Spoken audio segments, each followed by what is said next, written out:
I call this meeting of Township High School District 211 Board of Education to order. May I have a roll call, please? Ms. Barron? Here.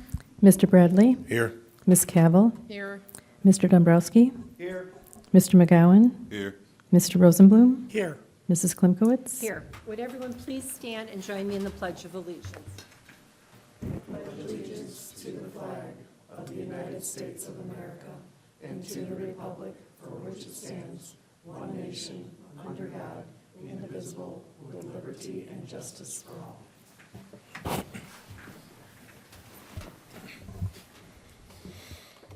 The next recommended action is that the board enter closed session to discuss minutes of meetings lawfully closed under the Open Meetings Act, appointment, employment, compensation, discipline, performance, or dismissal of specific employees, and matter pertaining to an individual student. May I have a motion, please? So moved. Second. Any discussion? Roll call, please. Ms. Barron? Aye. Mr. Bradley? Aye. Ms. Cavill? Aye. Mr. Dombrowski? Aye. Mr. McGowan? Aye. Mr. Rosenblum? Aye. Mrs. Klimkowitz? Aye. The motion carries. Good evening. The recommended action is that the Board of Education return to open session. May I have a roll call, motion, please? So moved. Second. Okay, any discussion? Roll call, please. Ms. Barron? Aye.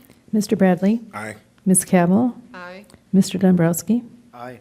Mr. McGowan? Aye. Mr. Rosenblum? Aye. Mrs. Klimkowitz? Aye. Would everyone please rise and join me in the Pledge of Allegiance?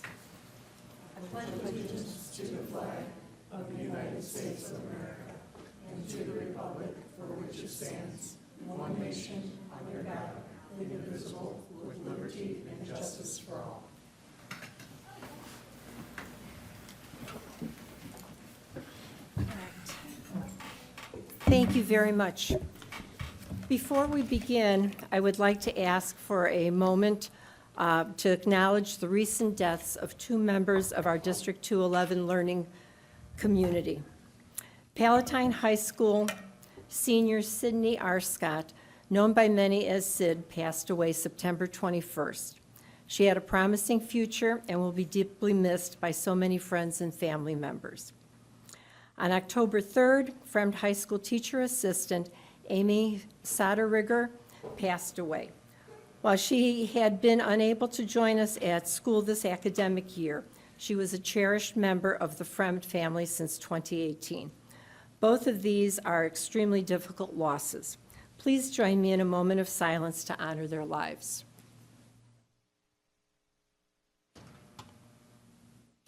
Thank you. All right, then that will take us to our recognitions, and I will turn that over to Dr. Small. Thank you. Will Assistant Superintendent Josh Shoemaker approach the podium? We are going to introduce to you some of our top students and the scholarship that they have won tonight. And President Klimkowitz, if you will join the Assistant Superintendent for this award. Good evening, members of the Board of Education, Dr. Small, administrators, parents, and students. For more than 60 years, the National Merit Scholarship Program has been recognizing and honoring the country's most academically talented students. It is my pleasure to introduce a group of District 211 students from the class of 2025 who have distinguished themselves as National Merit Scholars. The National Merit Scholarship Competition begins in October of a student's junior year of high school. Students from around the country complete the preliminary scholastic aptitude test, commonly called the PSAT, along with 1.6 million other American high school students. Based on the performance on that assessment, approximately 1,600 students from across the entire country received recognition from the College Board as semifinalists in the National Merit Scholarship Competition. The District 211 students with us this evening qualified as semifinalists and are among the top 1% of all students in the United States. Tonight, we recognize each student's accomplishment by presenting them with the District 211 Robert Creek Excellence Award. This award is named in honor of Robert Creek, who served as a District 211 school board member for 20 years, 19 of those as the board president. Mr. Creek distinguished himself by promoting a consistent vision of student and teacher excellence in District 211. I would like to thank our board president, Ms. Anna Klimkowitz, for joining me at the podium to present these awards to these outstanding students. I also ask that the parents of each scholar stand and be recognized as I call your son or daughter to come forward and receive the Robert Creek Medallion. As you can imagine, these students are highly involved in schools and communities. Some students were unable to join us tonight due to other engagements and responsibilities. I am, however, pleased to introduce the following students. From Schaumburg High School, Karis Amblad.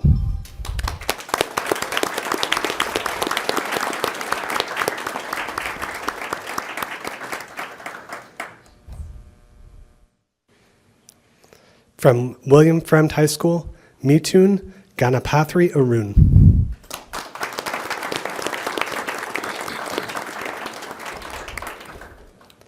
From William Fremd High School, Dylan Bago.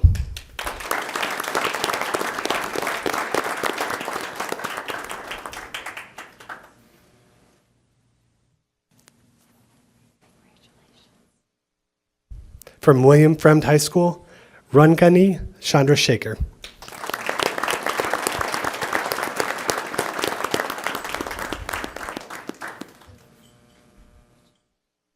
From Schaumburg High School, Amelia Czech.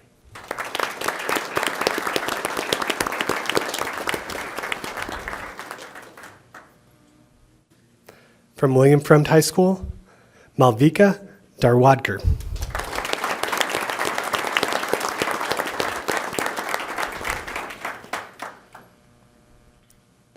From Schaumburg High School, Isaac Eberhardt.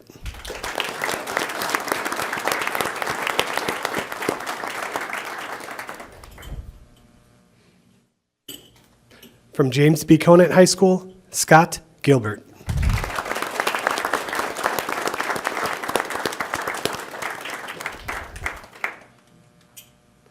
From William Fremd High School, Kevin Hadcock.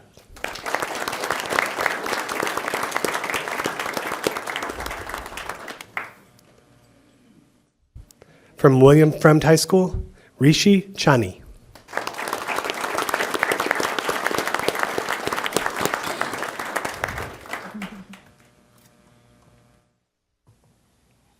From Schaumburg High School, Amadullah Khan.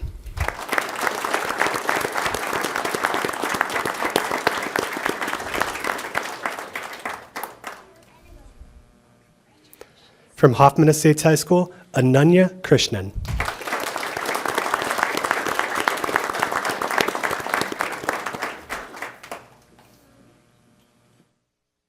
From James B. Conant High School, Ian Lim.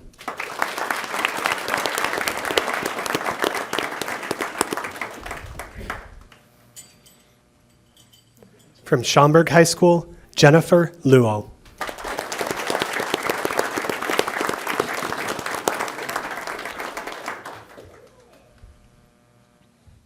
From James B. Conant High School, Logan McCarthy.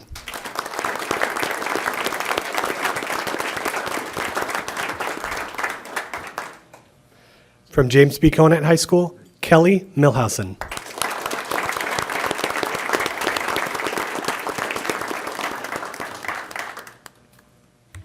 From James B. Conant High School, Rania Patel.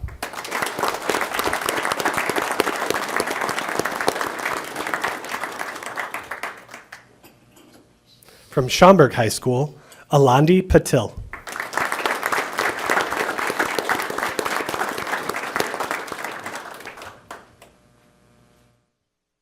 From James B. Conant High School, Ariana Pushkash.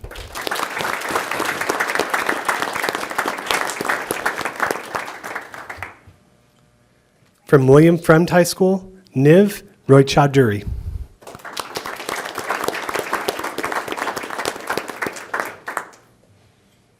From William Fremd High School, Catherine Scheidel.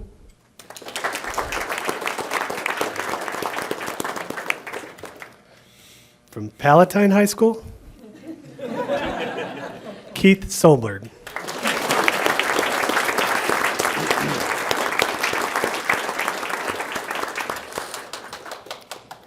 From William Fremd High School, Mira Shrivadsa.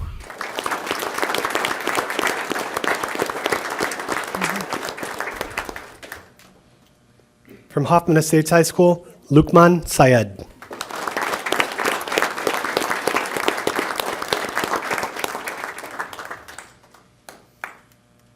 From William Fremd High School, Ritaj Talluri.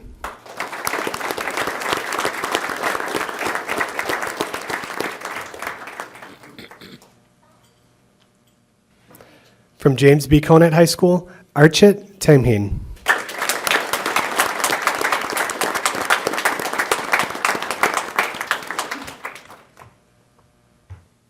From Palatine High School, Grace Wang.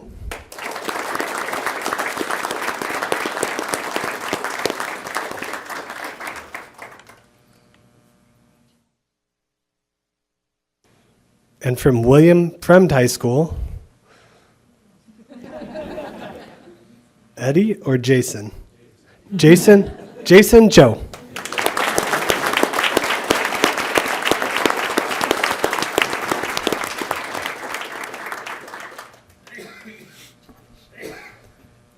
Congratulations again to the entire group of National Merit Scholars of the class of 2025.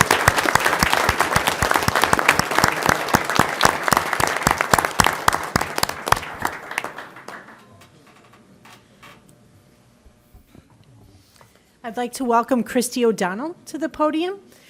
Christy O'Donnell is an English teacher at Fremd High School. She has earned a Those Who Excel Award from the Illinois State Board of Education for her work as an educator. And tonight she is here to introduce us to one of her incredible students who earned a perfect 36 on the ACT.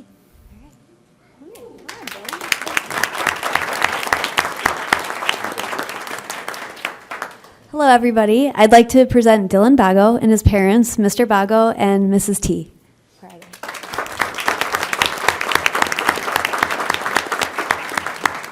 It is my honor to introduce and recognize Dylan for the outstanding achievement of scoring a perfect composite score of 36 on the ACT. Dylan writes in perfect, precise cursive, and perhaps in this age where many students don't even know how to read cursive, that tells you much of what you need to know about Dylan Bago. He is the opposite of what people say when they reference kids these days. He knows cursive, he has read thousands of books, there's no hyperbole there, and that's in his free time. He has written multiple extra research papers in his free time and has won awards for these papers. He has also won awards for fiction collections he has written in his supposed free time. I don't know how he has any of this free time to write, read, or volunteer. Maybe it's because he can type 170 words per minute. What the heck? Yeah, thank you. Yes, give it up for that. Or maybe he unlocked the secrets of the space-time continuum. I honestly wouldn't put it past him, but the clear answer is that it just comes from his extreme dedication, intense work ethic, boundless intellectual curiosity, and maybe just a little tiny bit of genius. Last year, he turned every phase of his research paper in early, a paper on xenotransplantation, when other students were asking for 2-week extensions. And I honestly don't even know what the bigger miracle here is, that a student turned in a paper a week early, or that Dylan got me to understand what xenotransplantation actually is. Dylan is a Viking log editor, math team archivist, teen board member at the Palatine Public Library, an expert pianist. I mean, Dylan Bago is more of an adult than me, and he's all of these things while being humble, thoughtful, and kind. If you're lucky, he will play the piano for you. I forced him a few times to do that. Sorry, Dylan. If I'm lucky, he'll attach my name to another essay competition where I had nothing to do with his accomplishment. And if we are all lucky, he'll be an industrial engineer in the future, creating sustainable technology for a more equitable future. Perfection comes in many forms, and the perfection of Dylan Bago is that he's a Renaissance kid, an old soul with a brilliant mind, and all the skills for our future world, all the skills our future world and society need. Congratulations again, Dylan, on everything.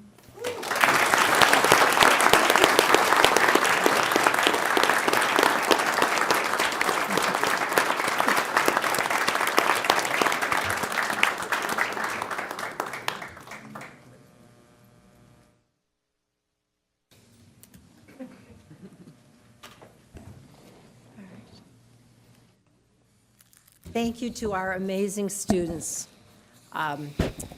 You know, our future is really bright with all these young men and women here.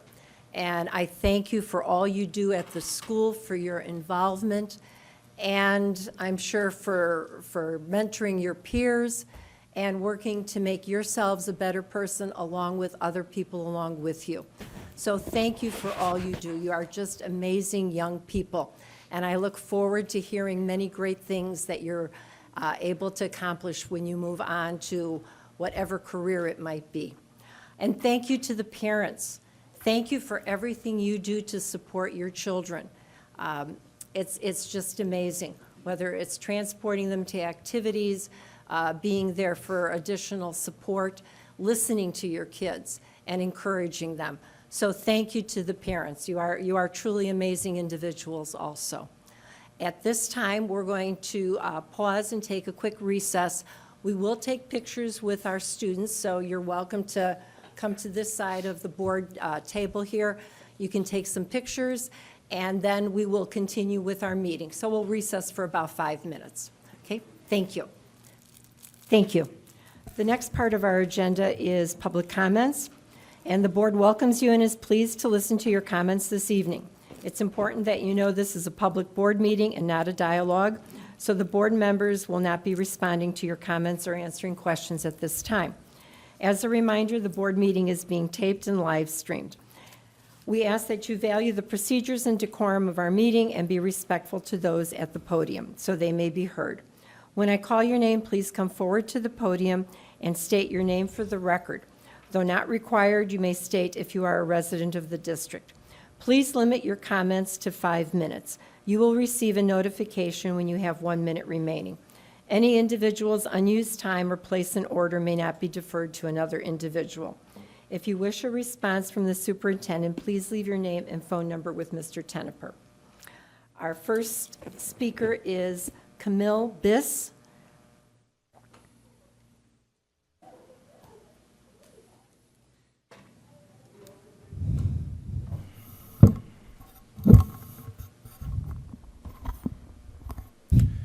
Good afternoon, parents and students. Camille, and turn it members. a little more towards your mouth. Towards There my we go. mouth. Perfect. You're welcome. Good morning and good afternoon, parents and students of the Board of Education. My name is Camille Biss. I am a student at Hoffman Estates High School. I'm here today to talk about and share my concerns on how our school system teaches people and students about dyslexia, especially high school students. What is dyslexia? Dyslexia is a learning disability. It makes it harder for people to read, write, and spell. And sometimes can make it harder to read and write, as well as talk. It often runs in families and is often referred to how the learn functions and reads, processes language. As it gets diagnosed early, it's better affected and resolved. My journey. I was diagnosed at the age of 10. Before I came home crying. My mom felt hopeless.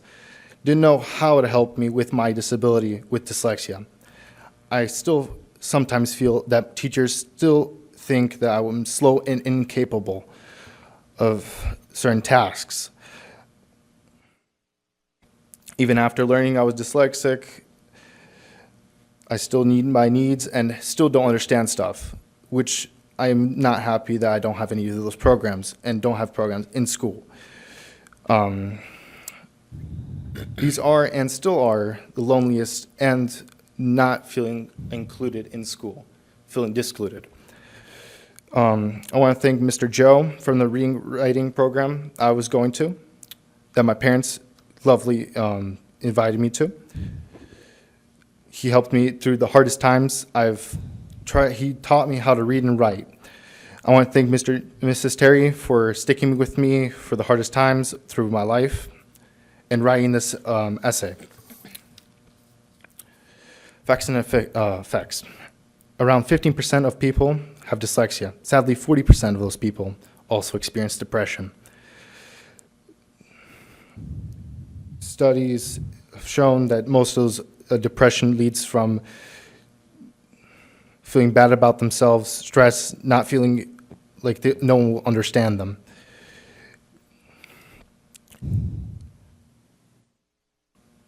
it gets harder to live with understanding and knowing that you might not be accepted.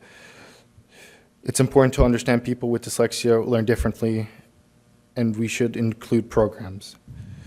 How the Board of Education can help with dyslexia. The Board of Education can help students by approving programs like that are approving the work, like the Bond Reading and Spelling Program. This program helps students with dyslexia successfully. It's important to teach teachers and staff about dyslexia. It's also and how they can help students. Right now, many teachers don't understand what dyslexia really is, which makes a student feel unsupported. Yes, these programs do cost money, but the benefits are worth it. Helping students with dyslexia leads to better grades, better test scores, and have a chance to succeed in college. It will make a school feel more in play, a better place where students will feel belonged. Thank you to the Board of Education for listening to my statement today. I hope you consider to support me and other students. Thank you again. Camille, thank you very much for the courage to come up and talk to us. Truly appreciate you, and you did an amazing job. I do have an 11-year-old grandson who is dyslexic, so I can relate to that. Thank you. Thank you. And wishing you only the best. Our next speaker is Lee Bennett.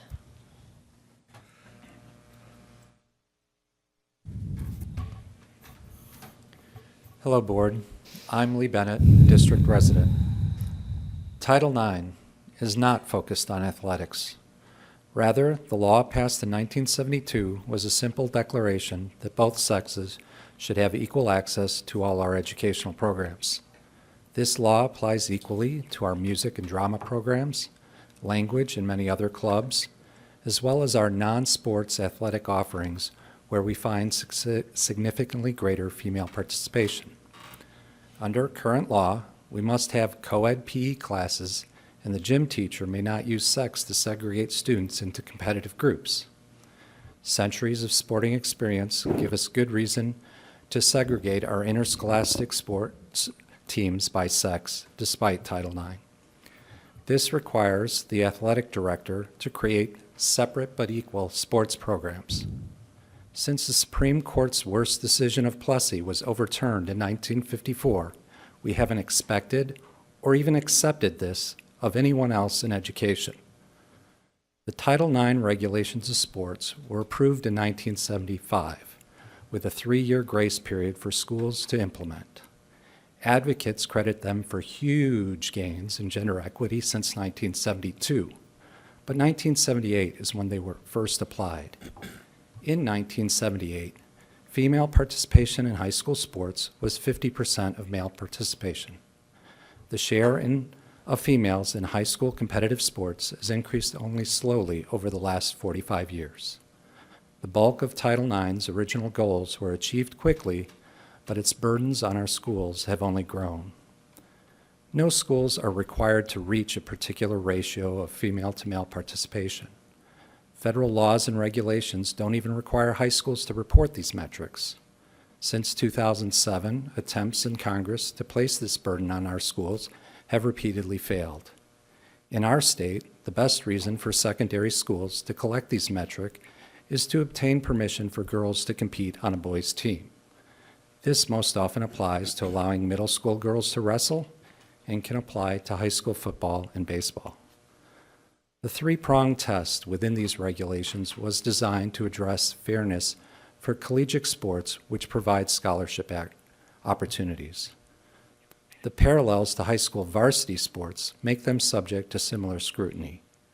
Colleges are more culpable for any inequalities, as high schools don't get to pick their students or offer athletes scholarships and NIL money. Participation is not the only measure of equal opportunity. Title IX regulations require many things about male and female sports offerings be equal, including awards and coaching support. Students are given the choice to participate, so expecting our athletic director to equalize sports participation is something beyond his control. He can control how many head coaches the athletics program provides for each sex, As our athletics stand, I count 12 head coaches for each sex with mostly matching programs, if you consider the number of sub-varsity volleyball teams a minor detail. This leaves one to determine if boys football, wrestling for both, girls badminton, girls bowling, girls flag football, competitive dance, and 3 or more girls-oriented sideline activities round out a balanced athletics offering. In the U.S., Title IX kicked off a huge popularity in girls volleyball as it was the leading sport offered to balance boys' opportunity to wrestle and play football. Now that the girls have more options, boys should have equal opportunity in volleyball.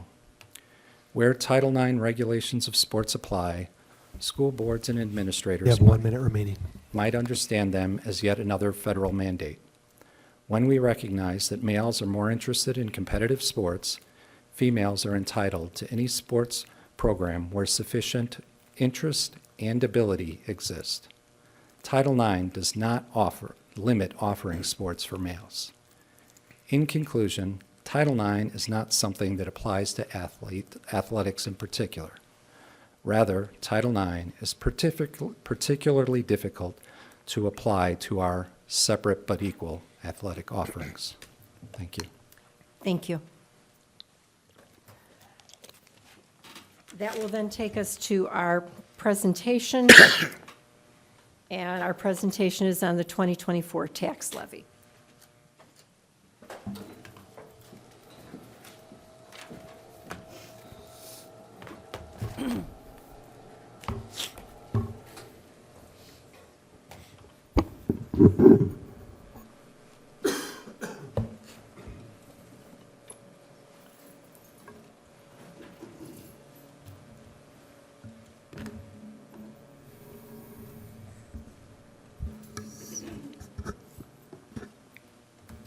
Tonight's presentation will review the recommended levy amount and the timeline of the action needed for the levy. The levy amount, which needs to be determined by the November 14th board meeting, will represent the majority of fiscal year 2024's financial revenue and will also directly impact each year of the long-range financial forecast. Therefore, in tonight's presentation, the projected impact on the future years will also be presented. As our reserves, fund balances, get closer to 33% minimum, it is important to see how immediate decisions potentially affect the future stability of the district to continue to offer quality programs as expected and capital project as planned without debt. Tonight's levy amount recommendation is 3.4% plus new property growth, which is estimated at 0.3%, and $2 million of the $3.6 million available from the look-back levy. This recommendation includes, again for the 4th year, abating 100% of the recapture levy. The recommendation allows for the continued high-quality educational programming, long-term financial stability for future students, employees, and community members without the immediate need to add additional tax burden through a debt levy borrowing of funds. Lauren Hummel, Chief Operating Officer, and Barb Peterson, Controller and Treasurer, will present the details behind this levy. Thank you. We're pleased to present information tonight on the 2024 levy. And within our presentation, we will include background information on the tax levy process, our recommendation for the 2024 levy amount, and information to provide a foundation in support of the recommendation. Because the 2024 levy serves as the financial foundation for all future years, we will conclude our presentation with an update to the district's long-term financial projection.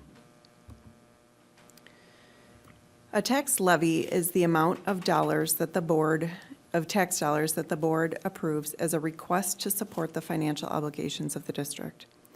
The county then takes the approved levy amount and applies the final rate of new property growth, tax rate ceilings, and loss and cost factors to calculate the final levy extension. The final extension is the amount that is used to calculate the tax bills.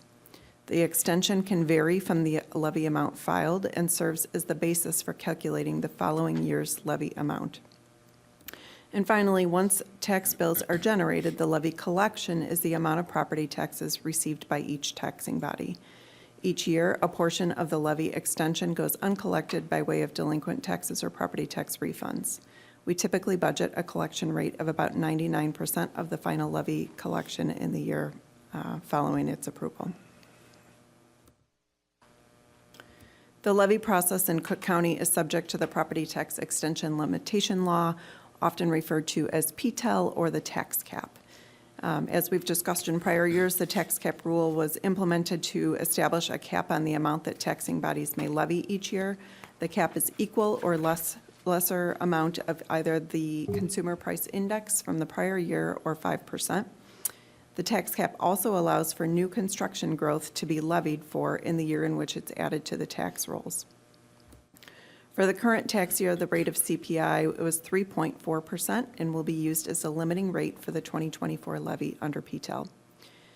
Due to the tax cap formula, the 23 levy extension will serve as the baseline for calculating the 24 cap limit. So as mentioned, we are looking at a PTEL limit of 3.7%, 3.4% from CPI, and 0.3% attributed to the new property growth. For District 211, this portion of the new property is only assessed to new properties within the area and not to the existing property owners. The PTEL limitation of 3.7% does not apply to the recapture levy or look-back levy that I will summarize in the following slides. The recapture levy is a supplemental levy that is automatically calculated and assessed by the county as a means of allowing taxing bodies to collect tax dollars that were previously lost by way of property tax refunds. The recapture levy does not require action by the board, but rather is assessed as an addition to the levy amount approved by the board. As mentioned, it is not subject to PTEL. Over the past 3 years, the district has fully abated this recapture levy, totaling $10 million in taxpayer relief. While the district will not know the amount of this year's recapture levy until after November 15th, we are assuming continued abatement of this levy for the purpose of the financial projection.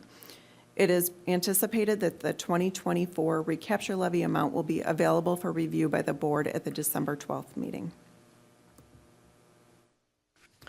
The look-back levy went into effect with the 2021 tax year and amended the property tax code to allow taxing bodies to levy below the PTEL limit with the ability to recapture all or a portion of the abated funds for the next 3 tax years, so long as the levy does not exceed 5% over the prior year extension. District 211 levied $3.6 million less than PTEL for the 2022 levy under the look-back levy provision. These funds may be levied for outside of the PTEL limitation with adjustment of CPIU through tax year 25. The look-back levy provision was not utilized in tax year 2023 as the PTEL limit was already 5%. In addition to understanding the mechanics of the levy under PTEL, it is also important to understand how the levy will impact the budget. The 2024 levy must be approved in December of this year. Once it is filed with the county, and due to the timing of the tax rate calculations by the county, the final 2024 levy extension will not be used in the calculation of tax bills until fall of 25 or spring of 26, and will therefore impact next year's budget. Setting the amount of the levy is one of the most important decisions you as board members will make. We have considered many factors in making a recommendation to you this evening, including how this levy will impact this next year and all future years to come. District 211 is not immune to the effects of inflation. Last year, inflation was 3.4% and continues to hover around 3% so far this year. The modeling tonight assumes a 2.5% CPI in future years. We are experiencing cost increases greater than CPI in many areas of our expenses. Salaries and benefits account for 85% of our total expenses. So far this year, salaries have increased over 7% from last year due to competitive market conditions, increased staffing, and filling previously vacant positions from labor shortages. Benefits are trending at an increase of 9% this year and are projected to continue to outpace inflation. CPPRT taxes were at historically high levels in 2020 22 and 23, but these tax receipts are declining. And while we are enjoying the benefits of high interest earnings right now, we are seeing rates decline. We have received over $13 million in ESSER funding during and following the pandemic.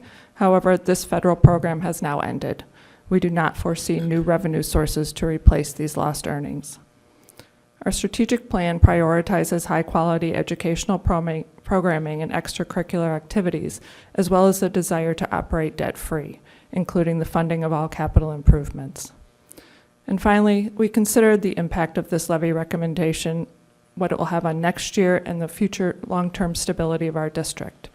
Our reserves are projected to decline steadily over the next 5 years, the result of strategic initiatives and expenditures growing at a faster pace than revenues. All of these factors led us in the same direction. We are presenting 4 levy scenarios tonight for consideration. All scenarios assume the same CPI and new property growth. As previously mentioned, we have assumed that CPI will end this year at 3% and will be 2.5% in the remaining years of the forecast. The first scenario is our base model. It assumes that we will levy the full amount allowed under PTEL, which is 3.4% plus new property growth. Notice the projected decline in fund balance to 25% by the end of 5 years. In the second scenario, we will add a layer to the base model, which assumes that we levy for the full amount of the recapture levy. While we do not know the amount of this levy right now, we estimate it to be $2 million. This would be a one-time increase to our levy and would not increase our levy basis. Under this scenario, our fund balance percentage would increase about 1% higher than the base model alone. In the third scenario, we add a different layer to the base model. We assume that we levy the full amount under PTEL and that additionally we levy for $2 million of the look-back levy this year and $1.6 million next year. If you recall, Lauren explained a few minutes ago that we are allowed to increase our levy by up to $3.6 million, which was the full amount that we abated off of the 2022 levy. We have spread this recapture over 2 years to smooth out the increase to the taxpayers. This levy scenario is our recommendation for the 2024 levy and predicts a fund balance of 30.7% at the end of year 2023. And our fourth and final scenario depicts the levy at the maximum allowable this year. This assumes we would levy at the PTEL limit, recapture the full amount of the look-back levy of $3.6 million all this year, and includes the estimated levy of $2 million for the recapture levy. This scenario obviously yields the highest fund balance percentage after 5 years.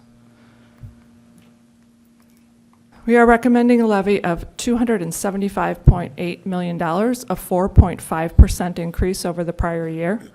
This represents the levy in the full amount allowed under PTEL, plus new property growth of 0.3%, and an additional $2 million recaptured from the look-back levy. This would be a 4.2% increase to existing taxpayers. On this slide, we also break out the levy recommendation by fund, and as you can see, we continue to not levy in the IMRF or working cash funds due to sufficient reserves. A second component of the levy recommendation is the recapture levy, and for the 4th year in a row, we recommend 100% abatement of this levy. The amount of this levy will be released next month. Each year when preparing the levy, the amount recommended is determined by ensuring that the taxes levied are adequate to continue supporting our instructional and operational programs, that the levy amount is reviewed both for the current year and future years to ensure that we maintain a stable financial position, and that we are able to continue to fulfill our facility improvement commitments while remaining debt-free. These priorities may be accomplished at a levy amount that equals to an increase of approximately $10 per month to the average homeowner in our community. However, despite the levy recommendation, the forecast model predicts that our fund balance policy will not be maintained in the long term. Therefore, discussions are underway to identify and implement budget efficiencies to slow the trend of declining reserves. Over the past several years, the district's finances have been anything but typical. From the start of the pandemic, the district began to recognize lower costs, beginning with remote and hybrid learning paired with systemic labor shortages. While the district returned to in-person learning and began hiring additional staff, ESSER funding was received to offset these expenditures. The district saw expenses lower than planned in areas of fuel, utilities, food, supplies, salaries, and benefits. Additionally, we received pandemic funding from relief from various sources. The combination of these factors led us to a favorable budget position, which allowed us to utilize budget surpluses to offset other areas of revenue. The district offered tax relief for multiple years and has waived or reduced student fees since the 2020-21 school year. We have been pleased to be able to offer this relief to our taxpayers and families over the years, but through the past 2 years, we have seen our position shift. We have experienced record high inflation that is driving cost increases in supplies and services. Labor shortages have driven wages up to remain competitive in a tight market. Areas including benefits and construction have had costs outpace the already high inflation. And as the paradigm shifted in goods and services, it has also shifted for the needs of our students. As students adjust to the post-pandemic world, we continue to recognize the increased need to offer greater social and emotional learning supports in our schools. We have seen an increase in our English learner population, which has driven higher staffing needs in our schools. There are also heightened requests for safety and security measures. With all these factors, our favorable budget position observed just a few years ago has shifted to budget supporting greater needs in our schools. In order to support these needs, the levy recommendation before you supports preservation of financial stability for the district while providing revenue necessary to fund these new areas of expense. To provide greater context to the needs I just referenced, the costs on this slide are included in the district's long-term position that were used in assessing our levy recommendation this year. After conclusion of the ESSER funding, the board has approved retention of 13 full-time FTE previously paid for with ESSER funds. This is an additional cost of over $1 million annually. The safety and security of our buildings are our ongoing priority. While our safety and security personnel have been a tremendous asset to our schools, their presence of an additional 20 FTE has a cost of approximately $1 million annually. We have a growing need for licensed staff in our classrooms and estimate the need will continue for future years to accommodate our growing enrollment in EL population. Our salary rates are increasing faster than expected years ago due to competitive markets and collective bargaining agreements. Utilities, special education tuition, liability and workman's compensation insurance are currently growing faster than the rate of inflation. All costs are included in the projection model that will be shared later in this presentation. The district is committed to ongoing facility maintenance and improvements across all of our school campuses. Priorities are outlined in the board's strategic plan, the district's 10-year plan, and now also include those items that are in the facility audit. A comprehensive report on these items is included on tonight's meeting agenda, but the costs detailed here are included in the 5-year financial projection model to provide funding for ongoing completion of these priorities. In reverting back to the information on the levy extension and collection rate that were shared at the beginning of the presentation, this slide demonstrates how the extension and collection rate have varied from the prior year levy approval. When factoring in new property growth, the final tax extension was less than the levy approved by the board by about $500,000. This new amount becomes the baseline limitation for the 2024 levy. Current collections of the 2023 levy are running unfavorable compared to budget. Cook County released information earlier this month about low property tax collections across the county, of which District 211 has also been impacted. To date, we are about $2.5 million less than budget following typical collection patterns, which is already reduced from the final levy extension to account for losses due or lost collections. We're closely monitoring this to understand if we will end the budget with unfavorable collections or if collections may be received at a later date or both. As more information becomes available, we will share updates with the board. As a component of the lost collection of tax dollars, the district loses property tax income to delinquent payments and property tax refunds each year. The chart on this slide represents the amount of property tax refunds issued against the district's current tax collections each year. Property tax appeal board decisions, tax objection complaint awards, certificates of error, and several other categories of refunds lead to that lost revenue. Because the refunds are issued after tax bills are generated, the total levy amount is not redistributed among remaining taxpayers, but rather removed from current property tax collections paid to the taxing bodies. A portion of these refunds are eligible to be levied through the recapture levy that has been fully abated by the board, as detailed earlier in this presentation. The board has awarded a great deal of tax relief over the past several years, acting as responsible stewards of taxpayer dollars. The board has a long-standing history of providing tax relief using different means, ranging from debt service abatement to the property tax relief grant to passing two consecutive levies less than the PTEL cap. In addition, the district has not levied for the recapture levy since its inception and has provided families with student fee relief. The board has taken tremendous effort to provide this relief, and it should not be forgotten that over the past 3 years, the levy reductions approved provide year-over-year relief to taxpayers because the overall baseline amount was reduced. In just 3 years, the cumulative total in the levy reductions is $13 million, while total relief as detailed on this slide is $63 million. With each abatement or levy reduction over the past few years, administration has been transparent that levying less than PTEL does have long-term implications with reducing the overall levy baseline. Based upon the current revenue and expenditure predictions, our levy recommendation includes a portion of the look-back levy be levied over the next 2 years in order to provide funding necessary to support our current staffing and programming. The levy recommendation would continue to still offer year-over-year compounding tax relief from the 2021 abatement and annual relief from the recapture levy abatement as well.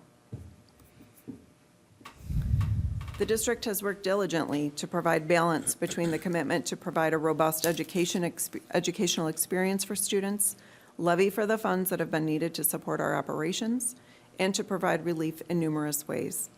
The district's commitment to providing a high-quality education with responsible use of its resources is further demonstrated in this chart.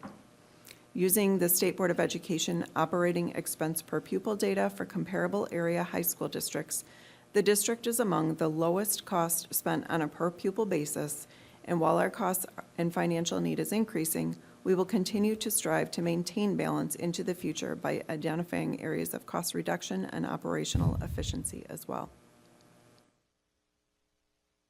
We have updated our projection with our levy recommendation to analyze the impact on our financial position over the next 5 years. Preparing a multi-year projection requires making many assumptions, most of which are subject to future board approval. I wanted to specifically call out a few of these before we get into the numbers. We assume that the board will approve the recommended levy as presented tonight. The projection assumes that instructional fees are reinstated to $170 starting with the 2026 school year. We assume headcount will increase to support our student needs and enrollment growth. And we assume CPI will be 3% for the 2025 levy and 2.5% for all future years. We will first see the impact of the recommended levy in fiscal year 2026.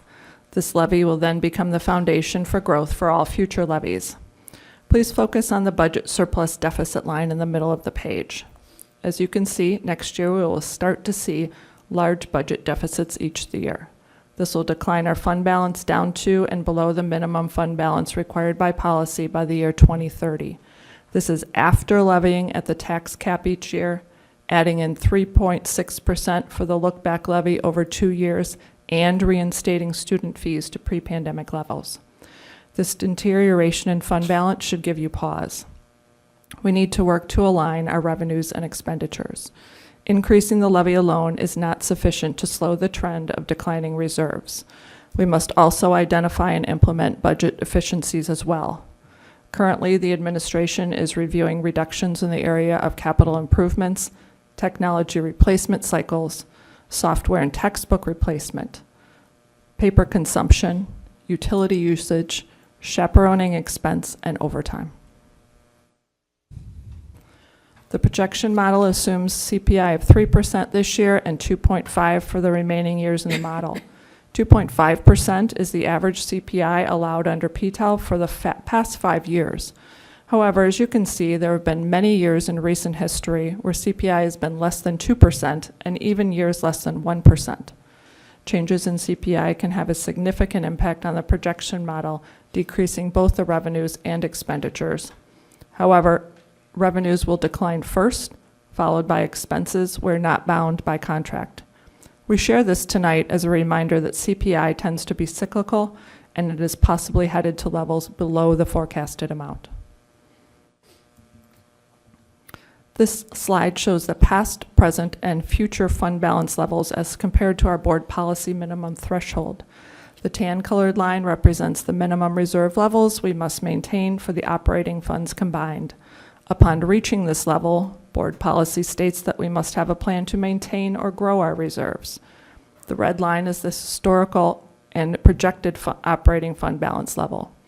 At June 30th, 2024, our fund balance was 34% of next year's expenditures. This amount is projected to decline below 33% required threshold before the end of 2023.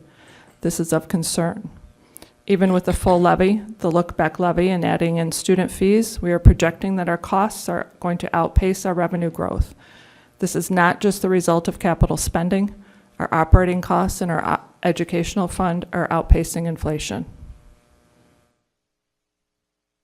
In any year that a taxing body requests a levy increase of 5% or more, the truth in taxation requirements apply. This mandates that a taxing body determine the levy amount 20 days prior to adoption and publish the amount in a local newspaper. A public hearing must be held to allow for comments from the community. We have followed these requirements in the past, even when this statute did not apply to us.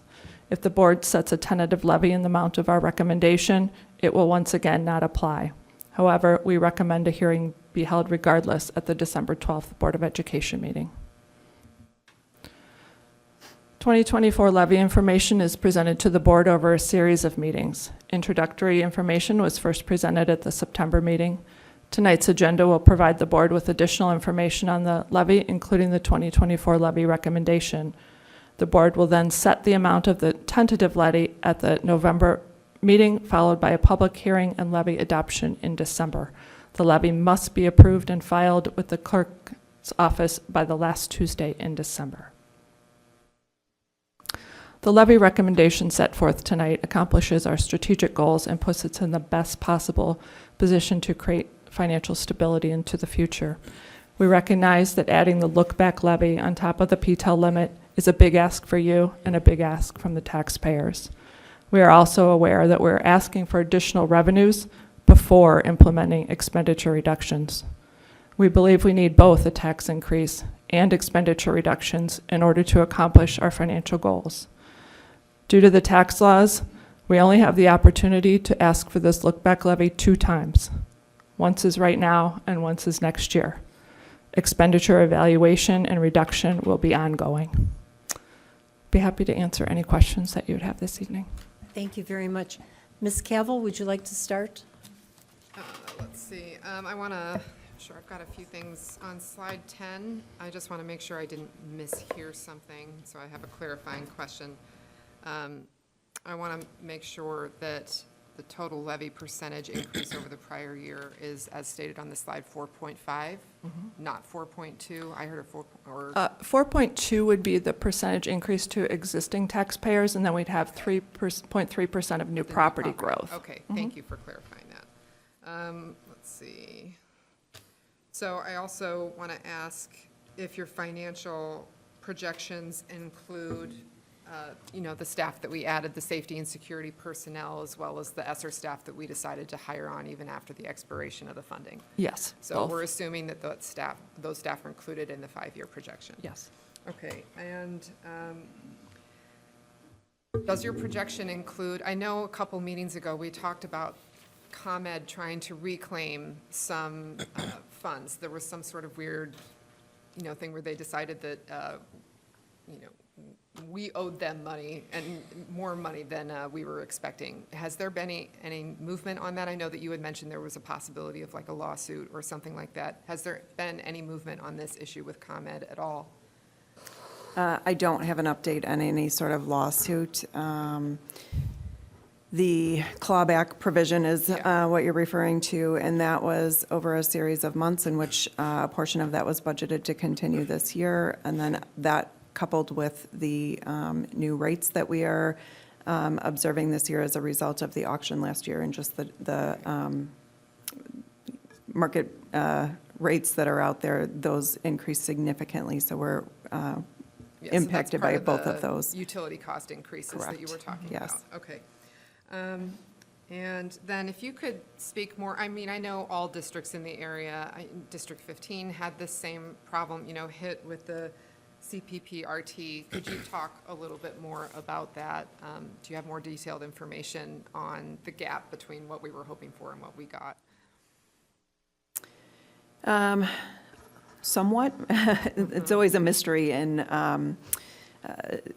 I shouldn't say mystery, but there doesn't seem to be a whole lot of information. There's information that is on their website that will just share that there is a decrease in the payments that corporations are paying, some of which they think is due to an influx in money into corporations during COVID and just related to inflation.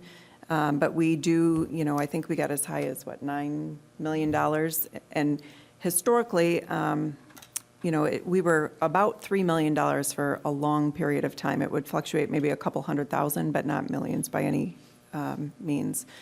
Got up to $9 million, and we knew that it was going to be coming back down, but it has been coming down at a much more rapid pace than what we had anticipated. So I think, in our projection, last year when we were looking at this, our assumption was that we were going to end, I think, at about a $6 million place, and now we have it down to $4.5 million, which is closer to where we anticipate being this year. Okay. Thank you for that. Those are my questions. Okay, for thank tonight. you. Thank you for the presentation, as always. Thank you. Mr. Dombrowski? Thank you for the presentation. It's informative. Could we go to slide 17 for a second? This isn't a question. This is kind of a sticking point where you're saying student fee waivers are relief to the taxpayer. The taxpayer subsidize that. It's actually a burden and a cost that the taxpayer took on when we decided not to charge the families this fee. So I don't think it's genuine to say that that's a financial relief to the taxpayer. Additionally, when we don't levy to the PTEL cap, that's not necessarily relief. That's just trying to find a balance between need and what the state law says we can't exceed. I don't think it's fair to say that we should get what state law caps, and if we don't, then we're doing the taxpayer a favor. That's my comments on that. And then we've raised, since 2020, the property tax base by over $34 million. The last couple of years, we've increased property taxes to fund the district by at least $10 million. This would result in another more than $10 million. And the projections, 2 years ago, we were looking at 2% less than what we've been levying, and we would be maybe close to 40%. I don't see how we're ever going to get to 25% fund balance if we moderate our levies, and that's my opinion on this. Thank you. Thank you. Mr. McGowan? Thank you for the presentation. I don't have any questions this evening. Thank you. Thank you. Mr. Rosenblum? Thank you. Thank you for your presentation. My concern is that our community is experiencing additional costs and inflation across the community. And my concern is what this tax levy increase would do to members of our community. As a school board member, we take an oath of office when we start. And part of that oath is that I shall respect taxpayer interests by serving as a faithful protector of the school district's assets. I think continuing to just increase the levy year after year even if it's maybe a little bit below PTEL, is, in my opinion, not offering that respect to the taxpayers that I've sworn to uphold. Can you refresh us on projected student enrollment over the next 5 years? And that information should be able to be calculated based on two things. One is feeder district enrollment. So we should be able to say how much our feeder districts are increasing and then the flow into our district, or decreasing and the flow into our district. And secondly, new housing. Do you have that information? Because part of your projections is based on student enrollment and the potential increase to student enrollment. So I'm wondering what that looks like and where that information is coming from. Yes, we can, I will send out to the board, again, the most recent enrollment reports. You get them annually, and we do get them from sender schools. Thank you. And I'm wondering if that information can also be shared with the public. Yes, it is a annual public Okay. document. And so looking at slide 22, correct me if I'm wrong, but the projected fund balance for FY25 is at 51.2%. Is that correct? I believe so. Yeah. Okay. Just to point out, my perspective is that's far away from our minimum threshold. I'd like to know why no levy scenario was presented to the board this evening below PTEL in the base model. I see the base model at PTEL, and then every scenario being base model or base model plus, and why we weren't presented with any levy scenario below PTEL. I think when you look at the base levy at PTEL, you can see that it ends at 25%, so anything less than that would be lower than that and outside of the board's fund balance policy, which is why we were not showing those scenarios. I'd like to request that we get at least 2 levy scenarios below PTEL in a similar format to which we received at PTEL or at PTEL plus. And what would you like those to be?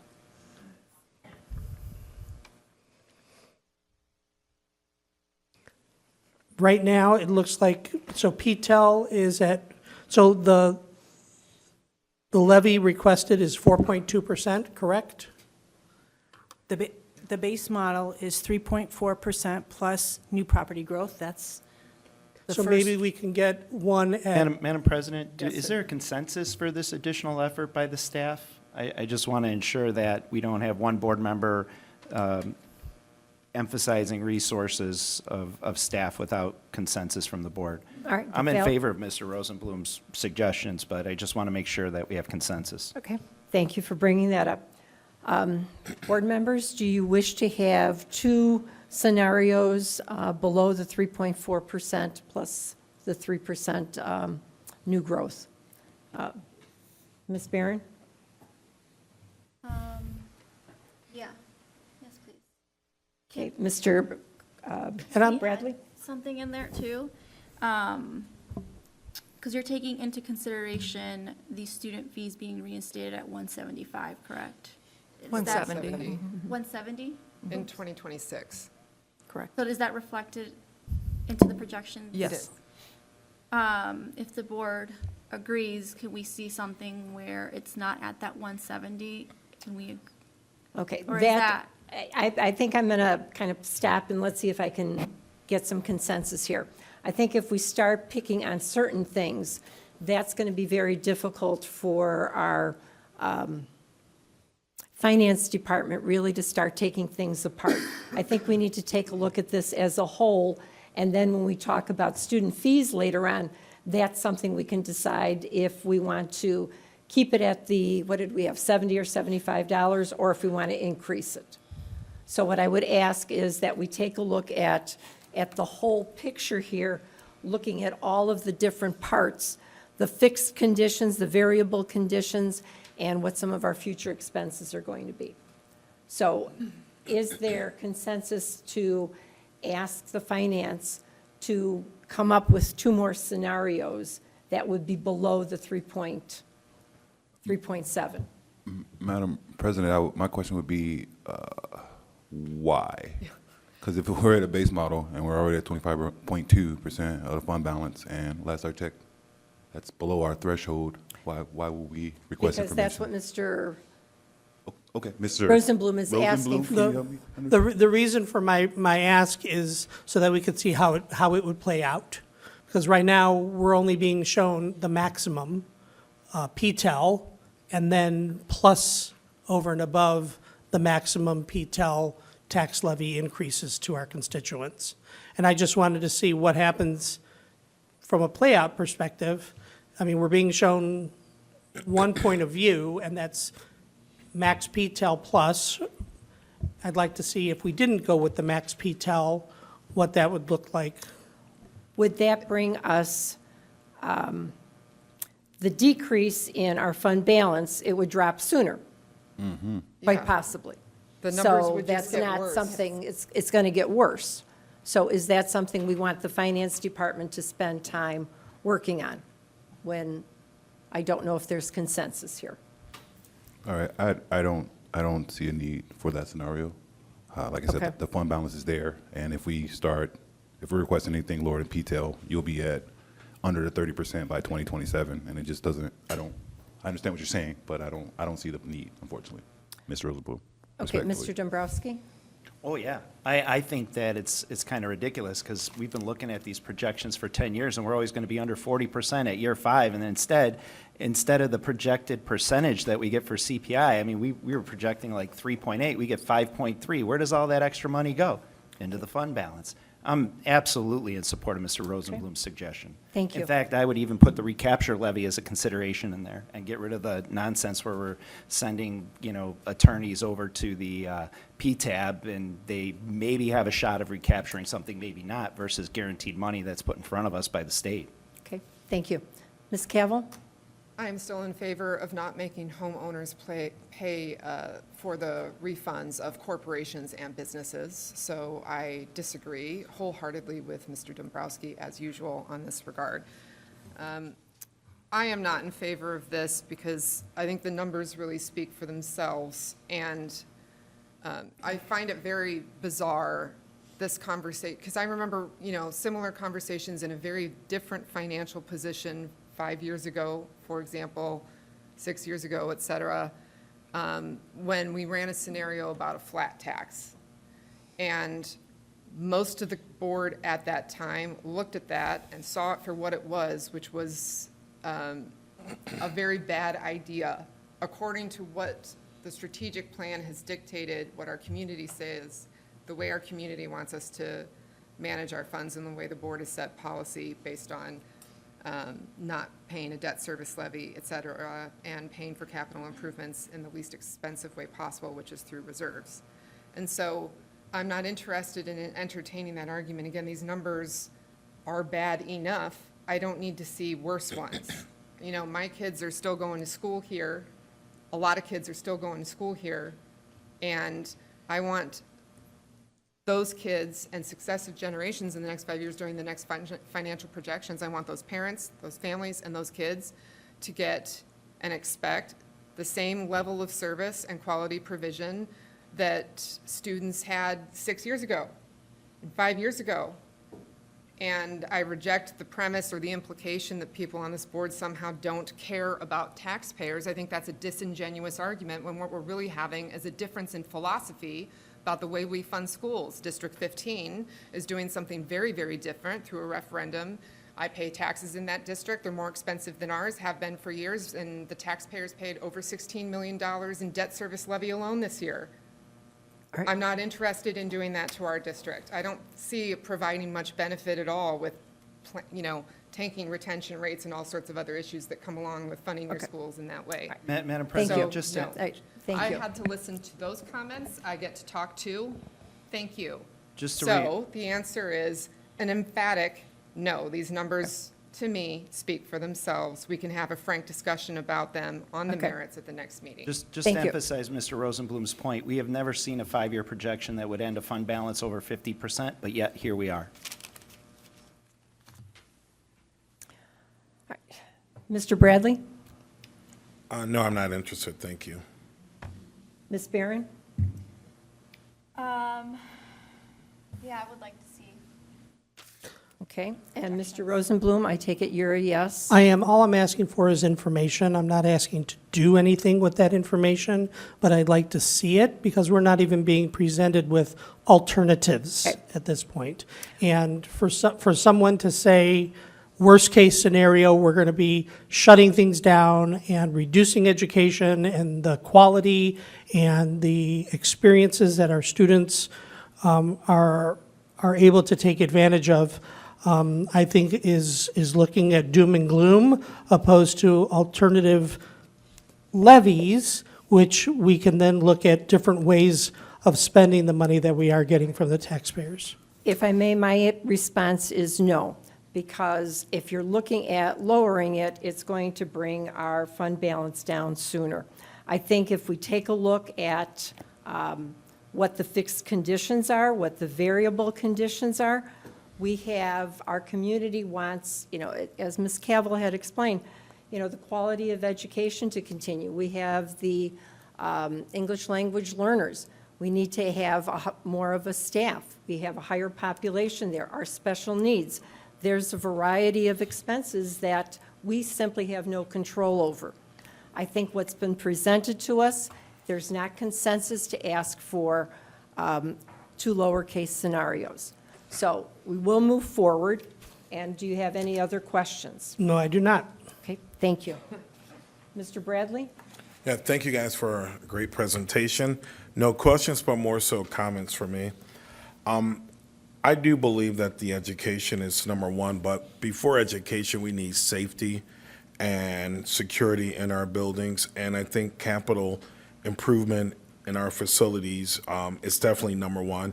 I just heard of a school roof collapsing because of lack of maintenance and lack of funds in that district. And I would hate to see anything like that happen while I'm a board member or just a citizen, tax-paying citizen here. So I think it's very important, the work that we do in our community and with our schools. And I just like to see that continue to go. So thank you, guys. Ms. Barron, any questions Can you? on the presentation? Can you, first of all, thank you so much for putting this presentation together and being here with us tonight. I know Ms. Cavill asked, but I just want to make sure I have the number correctly. What is the increase from last year's levy to this year's levy? Was it 2.4% that we're asking for increase? The total increase is a 4.5% increase, and that represents a 4.2% increase to existing taxpayers and 0.3% of new property growth. Thank you so much. I also want to make sure that we keep our, students safe and when they're in our buildings. So I understand capital improvement. I understand the need for the level of education that we're providing our students now, that is continued on in the long term. I would like to see, you talked about decreasing like that tax cycle, the paper consumption over time, just seeing where else we could cut without impacting so much of our students and their learning.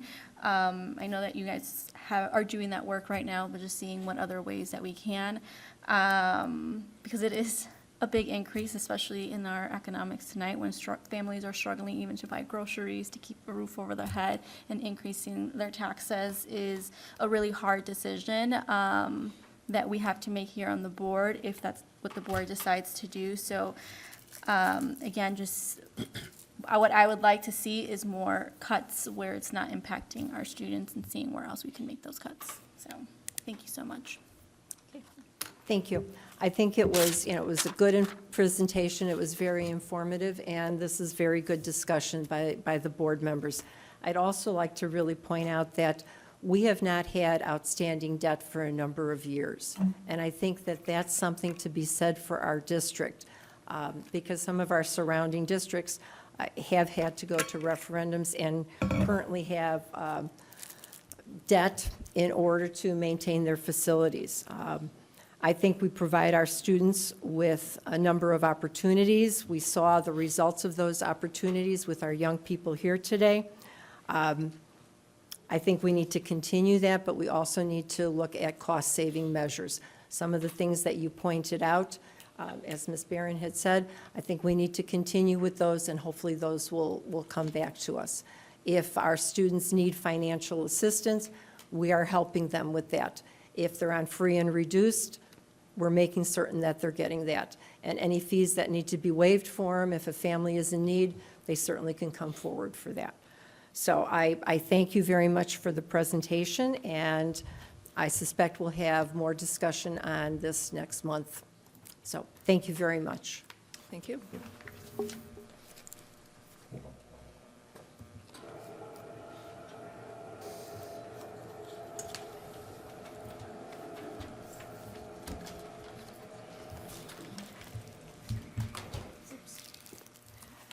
right, that takes us to our consent agenda. I have been asked to remove letter H, the resolution authorizing intervention in proceedings before the State Property Tax Appeal Board. Should that be removed from our consent agenda? Is there anything else that a board member would like removed? Okay, so we will have two motions. The first motion is that the consent agenda, with the removal of letter H, resolutions authorizing intervention in proceedings before the State Property Tax Appeal Board, that removal, and the remaining be approved as presented. May I have a motion, please? So moved. Second. Okay, any discussion? Okay, roll call, please. Ms. Barron. Aye. Mr. Bradley. Aye. Ms. Cavill. Aye. Mr. Dombrowski. Aye.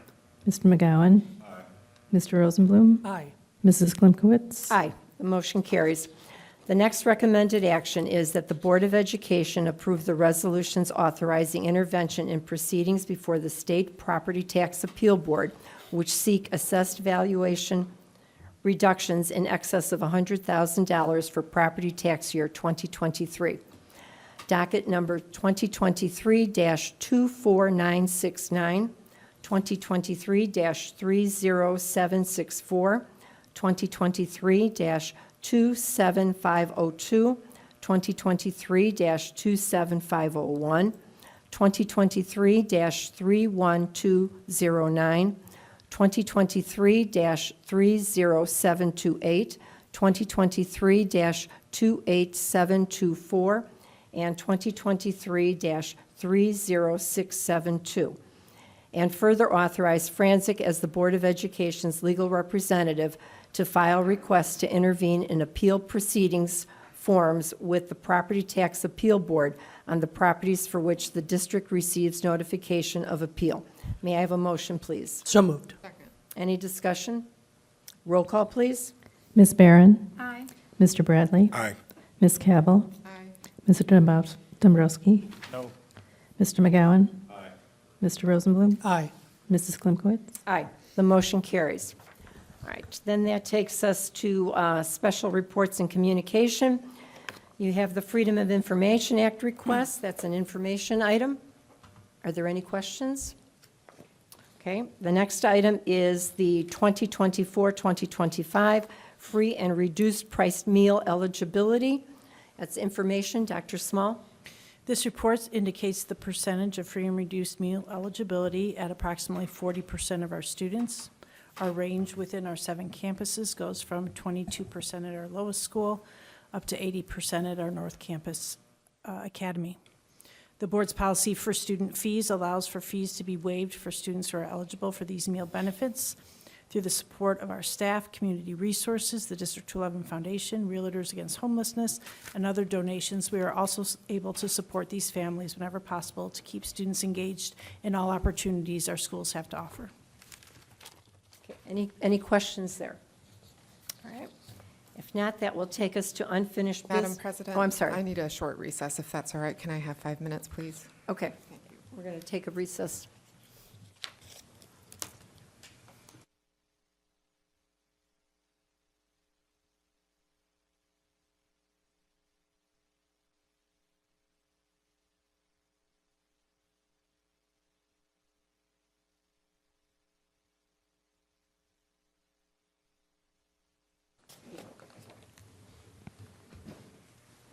All right, our next item of business then is the superintendent search.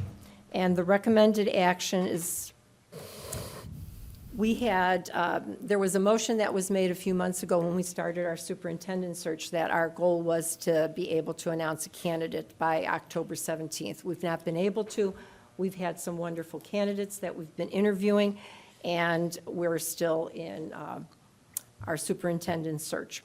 So at this time, since we had a motion, we need to have another motion that would allow us an extension on our superintendent search. So the recommended action is that the Board of Education extend the superintendent search beyond October 17th, 2024. May I have a motion, please? So moved. Okay, any discussion?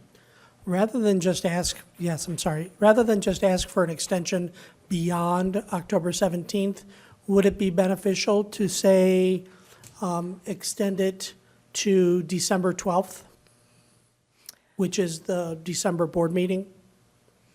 I don't know if we need to put an end date on here.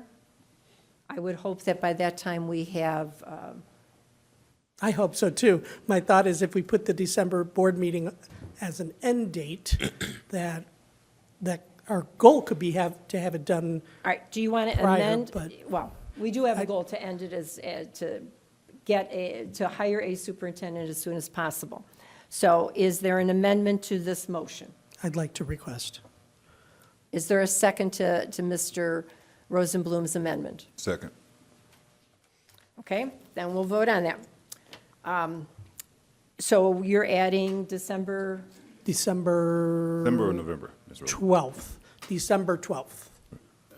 okay. The amendment then is that the Board of Education extend the superintendent search beyond October 17th, 2024 to December 12th.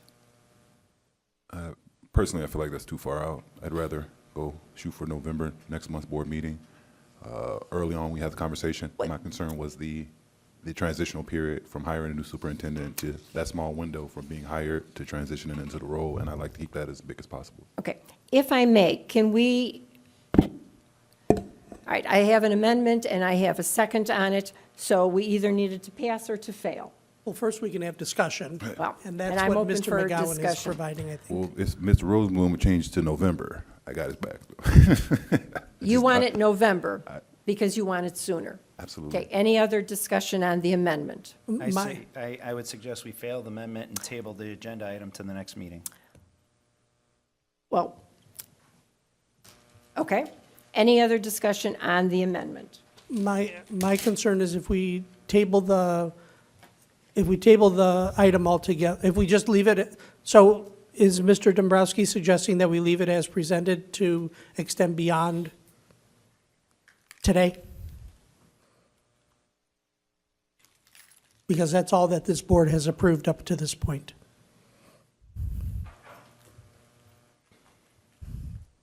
Well, I don't believe we're continuing our search. I think our ultimate goal is to get our superintendent hired and be able to start a transition plan. We are all in agreement in regards to that. Basically, what I'm asking here is because there was a motion that was made a few months ago to use this as our deadline. We are not prepared to announce a superintendent candidate today. I'm asking that we make a motion that allows us to extend beyond October 17th. And hopefully, I think the consensus here is that we get our superintendent hired as soon as possible. So I really would like to just leave it as it was stated originally and do it as soon as possible, not set a December date, but as soon as possible. I agree. I withdraw my amendment. All right, but there was a second in regards to it, and. So I guess we have to vote and vote it down. Oh, we need to vote it, we need to vote the amendment down. Okay. All right. May I have a roll call on the amendment? Ms. Barron, To clarify, we are Okay. voting on whether the amendment is going through. The amendment, as Mr. Rosenblum had requested, that the Board of Education extend the superintendent search beyond October 17, 2024 to December 12th, 2024. No. Okay? Mr. McGowan? No. Mr. Dombrowski? Nay. Mr. Rosenblum? No. Mr. Bradley? No. Ms. Cavill? Mrs. Klimkowitz? No, the motion fails. So we go back to the recommended action, that the Board of Education extend the superintendent search beyond October 17th, 2024. Do you need another motion? No, because that was the original motion, so now we're back Is to it- this motion, because the amendment failed. So is it back to open discussion? Discussion. My only purpose for setting a date was to set a date and not just leave it open-ended. My preference would be to say not beyond October 24th, but next week isn't going to happen either at this point. So I'm fine with leaving it open-ended if the board is focused on getting to have the search ended as soon as possible. Any other discussion? May I have a roll call, please? Mr. Rosenblum? Aye. Ms. Barron? Aye. Mr. Bradley? Aye. Mr. Dombrowski? Abstain. Mr. McGowan? Aye. Mrs. Klimkowitz? Aye, the motion carries. All right, thank you.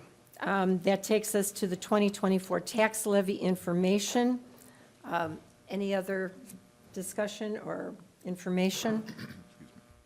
Okay, if not, then that will take us to, there's several board policies that are up for the second reading for deletion. The first is that, the first recommended action is that board policy GDBC, management personnel fringe benefits, be deleted as a board policy. Further, that the superintendent be directed to remove the policy from active status on board docs. May I have a motion, please? So moved. Second. Okay, any discussion? Roll call, please. Mr. Bradley? Aye. Mr. Dombrowski? Aye. Mr. McGowan? Aye. Mr. Rosenblum? Aye. Ms. Barron? Aye. Mrs. Klimkowitz? Aye, the motion carries. Next recommended action is that board policy file GDBD, management personnel leaves and absences, be deleted as a board policy. Further, that the superintendent be directed to remove the policy from active status on board docs. May I have a motion, please? So moved. I need a second. Second. Any discussion? Roll call, please. Mr. Rosenblum? Aye. Ms. Barron? Aye. Mr. Bradley? Aye. Mr. McGowan? Aye. Mr. Dombrowski? Aye. Mrs. Klimkowitz? Aye, the motion carries. Next recommended action is that board policy file GDBE, management personnel vacations and holidays, be deleted as a board policy. Further, that the superintendent be directed to remove the policy from active status on board docs. May I have a motion, please? So moved. Second. Any discussion? Roll call, please. Mr. McGowan? Aye. Mr. Rosenblum? Aye. Mr. Dombrowski? Aye. Mr. Bradley? Aye. Ms. Barron? Aye. Mrs. Klimkowitz? Aye, the motion carries. Next recommended action is that board policy file GDD, management personnel hiring, assignment, and transfer, be deleted as a board policy. Further, that the superintendent be directed to remove the policy from the active status on board docs. May I have a motion, please? So moved. Second. Okay, any discussion? Roll call, please. Mr. Dombrowski? Aye. Mr. Bradley? Aye. Mr. Rosenblum? Aye. Mr. McGowan? Aye. Ms. Barron? Aye. Mrs. Klimkowitz? Aye, the motion carries.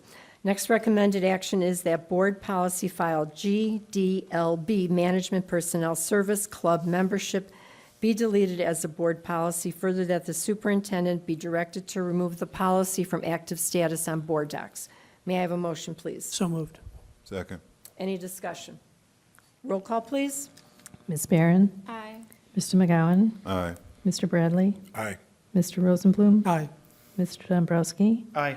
Mrs. Klimkowitz? Aye, the motion carries. And the next recommended action is that board policy file GDPC, retirement of management personnel, be deleted as a board policy. Further, that the superintendent be directed to remove the policy from active status on board docs. May I have a motion, please? So moved. Second. Any discussion? Roll call, please. Mr. McGowan? Aye. Ms. Barron? Aye. Mr. Rosenblum? Aye. Mr. Bradley? Aye. Mr. Dombrowski? Aye. Mrs. Klimkowitz? Aye, the motion carries. That takes us to new business and the 10-year Facilities and Capital Improvement Plan update. Dr. Small? This report summarizes the findings from the 10-year master facility plan and capital improvement work completed to date, including life safety projects. The report also includes the capital improvement project timeline scheduled over the next several years. The facility assessment completed last year is designed to allow the district to evaluate the condition of its facilities and plan for future maintenance. The 10-year plan is intended to be a planning tool and is expected to be an evolving document that is adjusted based on continuous monitoring of our facility conditions, identification of evolving needs, and adjustments based on budget. The scope of each identified item priority will be further developed on a project-by-project basis, and budgets are updated accordingly. Any questions? Okay, if not, then we'll move on to the next item, which is the Illinois Association of School Boards Resolutions 2024. Mr. Rosenblum? Thank you. So each board member, so this coming November at the Triple I Conference, I will be attending as the board delegate representative for the delegate assembly, as I have for 7 of the last 8 years. And I'm very excited and honored to be doing that once again. During the delegate assembly, as this board knows, there are a series of resolutions that are put forth to ask IASB to advocate for at the state level, and this year is no different than in previous years. Each board member was given at their seat a local school board delegate direction sheet that asks you to decide whether or not you're in support of the resolution as it's presented. You are also emailed the resolution committee report and document that outlines more specific detail on each and every resolution that is being presented at the delegate assembly in November. What I would like to ask, as I have done in prior years, is that between now and up until the next board meeting, if you'd like to bring it with you, or you can email me your recommendations based on these resolutions. I will then accumulate those from this board and vote on behalf of this board in whatever the majority decision is. I represent the entire board, not just myself, and I'm very pleased and honored to do that at this particular delegate assembly. So if you could take a look at those, let me know your thoughts between now and our next board meeting, or hand it to me at our next board meeting. I will take that and I will vote at the delegate assembly in support of the wishes of this board. Thank you very much. Thank you, Mr. Rosenblum. Thank you for being our representative on the Resolutions Committee. Truly appreciated. All right, then that takes us to next recommended action is that the Board of Education approves participation in foreign exchange trips as proposed for the summer of 2025. District 211 reserves the right to cancel any travel that the district deems unsafe or to not be in the best interest of District 211. May I have a motion, please? So moved. I need a second. Any discussion? Dr. Small? Tonight's recommended action is for the approval of the overseas travels for our students during the summer of 2025.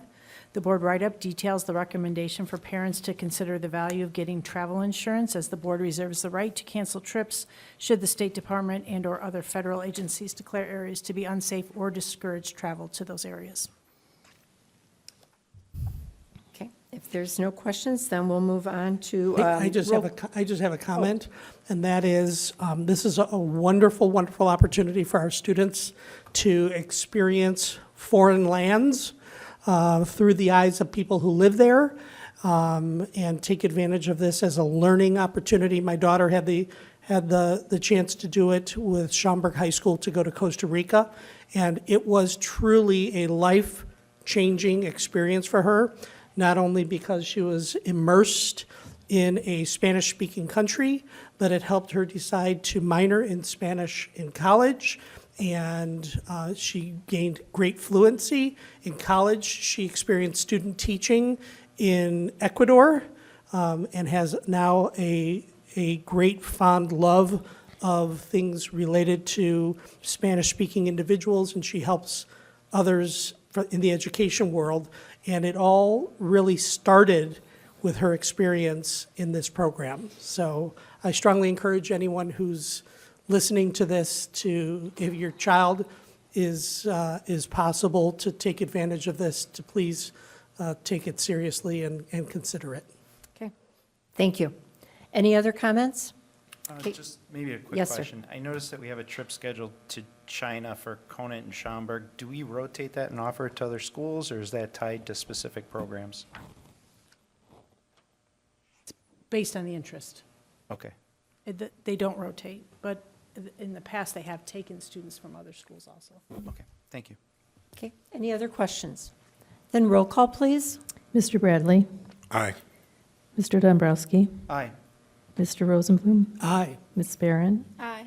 Mr. McGowan, Aye. Mrs. Klimkowitz. Aye, the motion carries. The next recommended action is that the Board of Education approve the school calendar for the 2026-2027 school year and summer school 2027. May I have a motion, please? So moved. Second. Okay, any discussion? Dr. Small? Each year, the district adopts a school calendar. By providing the school calendars years in advance, the district can provide notice to students, parents, and staff members as they plan for personal and professional obligations to coincide with school events. Consistent with the school code, the proposed 26-27 school calendar provides a 184 school year composed of 180 instructional days and 4 Teacher Institute days. The 180 instructional days have an extra 4 days of school than is required by law. These 4 extra days allows for up to 4 emergency weather days to be taken without the need for online learning or additional days to be added to the end of our year calendar. Therefore, District 211 will still continue to have the, quote, traditional snow day as needed should weather be, indicate that we cannot have school during that particular time. Okay. Any questions? All right, roll call, please. Mr. Rosenblum, Aye. Mr. Dombrowski, Aye. Mr. McGowan, Aye. Ms. Barron, Aye. Mr. Bradley, Aye. Mrs. Klimkowitz. Aye, the motion carries. The next item is potential topics for future discussion. Okay, then that will take us to committee reports. I have NSSEO. Can I bring up an item for future discussion? I know I didn't present it in advance, but it came up because of discussion tonight. Okay. Or the agenda tonight. Other school districts in our area have done this successfully. Tonight, we had 6 policy deletion motions. I'd like to suggest that we consider when there's similar policy change motions, either additions, revisions, or deletions, that they be grouped together. So for instance, instead of having 6 deletion requests, that it says something like, the motion is to, for policy blah, blah, blah, and policy blah, blah, blah, and policy blah, blah, blah, that they all be deleted, and then the rest is the same, because it's just repeating the same thing 6 times. And I agree with you, and I vacillated with it whether to do that or not, and I decided, just in case somebody has something, of being able to do it separately.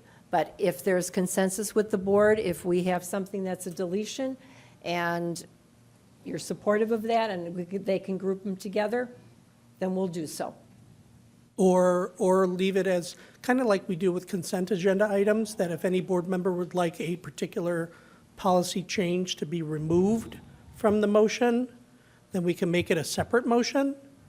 If somebody wanted to vote differently, right, is my thought. Right. They each need to be listed separately, because we've got our first reading and the second reading. And whoever serves as the president or the chair could group them together. Okay. I think we can definitely do that. That's allowed for us. Okay, then I'll just leave it. And I apologize No. if that, took too long today. However, that was the decision I felt No needed to be issue, and I'm glad that it's I'm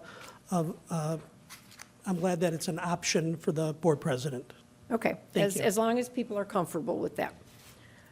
Thank you, sorry about All that. right, no. That takes us to NSSEO. All right, I was not able to be at the last meeting. I did attend a safety committee meeting today where they had representatives from each of the schools. They gave us an update on some security grants that they have. They have cameras put into the schools, Minor, Timber Ridge, and Kirk School, so those are functioning and helpful with the security. They are also working on the public address system. It's been updated at Timber Ridge. The other schools, hopefully that will be over the next year. They've also been working on the building alarm systems, which would be the security at the doors and having, some of those slide cards. So they're working on that. There will be a safety fair, which will be held at Kirk School this year, and that's where the students are able to meet with the police department, the fire department, and they have some different tables set up and information about, school safety. And it's really great for the kids because they get to interact with the police and with the fire department. And those individuals in those positions get to see our students, our special needs students, so which is truly important. NSSEO is working on its strategic plan. At your table, you have a timeline and milestones, so take a look at that. If you have questions, I'll be happy to answer them. And I do have a prepared statement that Dr. Schnorr has asked all of the board members to read to their respective boards. So this reads, I would like to provide the board members a quick update on where NSSEO is with the strategic planning process. You have been provided the timeline of the process, and later this month, NSSEO will be provided with the environmental scan by their consultants, Hazard, Young, and Attia. As a reminder, the environmental scan is the report that is developed from all of the data that has been gathered from interviews, focus groups, online surveys, and other internal data sources, and provides the perspective of the state of NSSEO, which will be serve as a starting place for the writing of the plan in December. Each of the 8-member districts will be represented and have a hand in authoring the plan, along with various administrators and staff from NSSEO. The environmental scan presentation will occur at the NSSEO Governing Board meeting on November 6th at 7 p.m. Board members can view the presentation through a link that will be provided, and then following the meeting, a link could be provided to the recorded meeting. Member districts will be providing 3 representatives to the meetings, and those are selected by our superintendent, working with superintendents from all of the districts to write the NSSEO strategic plan, and those meetings will occur on December 3rd and December 10th from 7:30 a.m. to 4 p.m. Okay? All right, so let me know if you have any questions, and when we get more information, I will certainly share that with everyone. That will then take us to community and family service reports. I have no report at this time. Okay, thank you.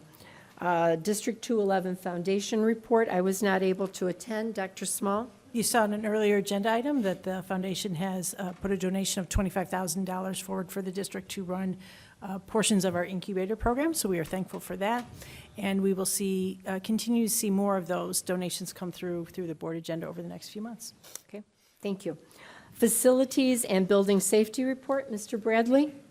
I had the opportunity to visit Palatine and Hoffman so far, so more to come. Okay, thank you. And thank you for doing that, because that's important, and that gives us the connection as to what's going on and how our facilities look. Thank you for doing that. All right, the next item is the Illinois Association of School Boards report.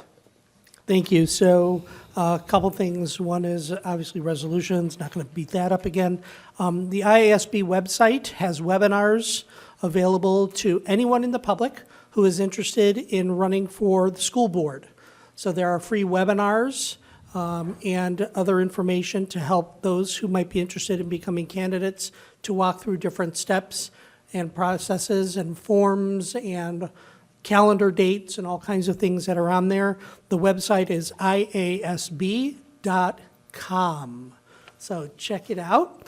Also, Mrs. Klimkowitz, Dr. Small, and I attended the North Cook Division dinner meeting about 2 weeks ago at Maple School in Northbrook, where we had a panel of legislators at the state level who presented to us. And it was interesting because it was also kind of a Q&A. There were questions that were presented in advance, and they responded to things anywhere from funding to curriculum and teacher shortages, and it was a variety of information. And there were a couple of the legislators that were there representing our specific community that hit our district. So I thought it was very informative. And as always, when you go to IASB functions, it's a great opportunity to network and learn about what other districts are doing, and know that sometimes we're not alone. So I found it very informational. Or we're ahead. Or we're ahead. Or we're ahead. So, no, thank you for sharing that.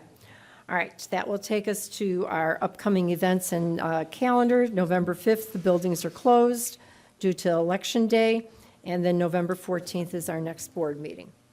All right, the next recommended action is that the board enter closed session to discuss minutes of meetings lawfully closed under the Open Meetings Act, appointment, employment, compensation, discipline, performance, or dismissal of specific employees, and matters pertaining to an individual student. May I have a motion, please? So moved. Okay, any discussion? Roll call, please. Ms. Barron, Aye. Mr. Bradley, Aye. Mr. Dombrowski, Aye. Mr. McGowan, Mr. Rosenblum, Aye. Mrs. Klimkowitz. Aye, the motion carries. All right, the recommended action is that the board return to open session. May I have a motion, please? So moved. Second. Okay, any discussion? Roll call, please. Ms. Barron, Aye. Mr. Bradley, Aye. Mr. Dombrowski, Aye. Mr. McGowan, Aye. Mr. Rosenblum, aye. Mrs. Klimkowitz. Aye. Next recommended action is that the Board of Education accepts the retirement request of Kenneth Novak effective October 2024 according to the master contract of the D211 Operations Maintenance Group. May I have a motion, please? So moved. Any discussion? Roll call, please. Mr. McGowan. Aye. Ms. Barron, Aye. Mr. Bradley, Aye. Mr. Dombrowski, Aye. Mr. Rosenblum, aye. Mrs. Klimkowitz. Aye, the motion carries. Next recommended action is that employee Robert Schaefer be terminated from employment. Further, that the board secretary notify said employee in writing of this action by the Board of Education. May I have a motion, please? So moved. Second. Any discussion? Roll call, please. Mr. Dombrowski, Aye.